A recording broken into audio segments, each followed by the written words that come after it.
మహాశివరాత్రి సందర్భంగా రాష్ట్ర వ్యాప్తంగా శివాలయాల్లో భక్తుల రద్దీ నెలకొంది. శుక్రవారం తెల్లవారుజాము నుంచి శైవక్షేత్రాలు భక్తులకు తరలివచ్చారు.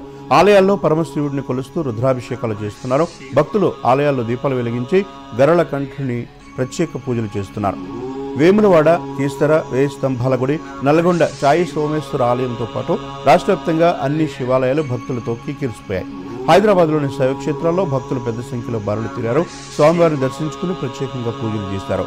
ఆలయాలను సర్వాంగ సుందరంగా తీర్చిదిద్దారు. ఆలయాల్లో భక్తులకు ఎలాంటి అసౌకర్యం కలగకుండా ఏర్పాట్లు చేశారు. మహాశివరాత్రి పర్వదినాన్ని పురస్కరించుకుని ముఖ్యమంత్రి రేవంత్ రెడ్డి రాష్ట్ర ప్రజలకు శుభాకాంక్షలు తెలిపారు. రాష్ట్రం సుభిక్షంగా ఉండాలని, తెలంగాణ ప్రజలు సుఖ సంతోషాలతో ఉండాలని పరమశివుడిని ప్రార్థించినట్లు సీఎం పేర్కొన్నారు. Shiva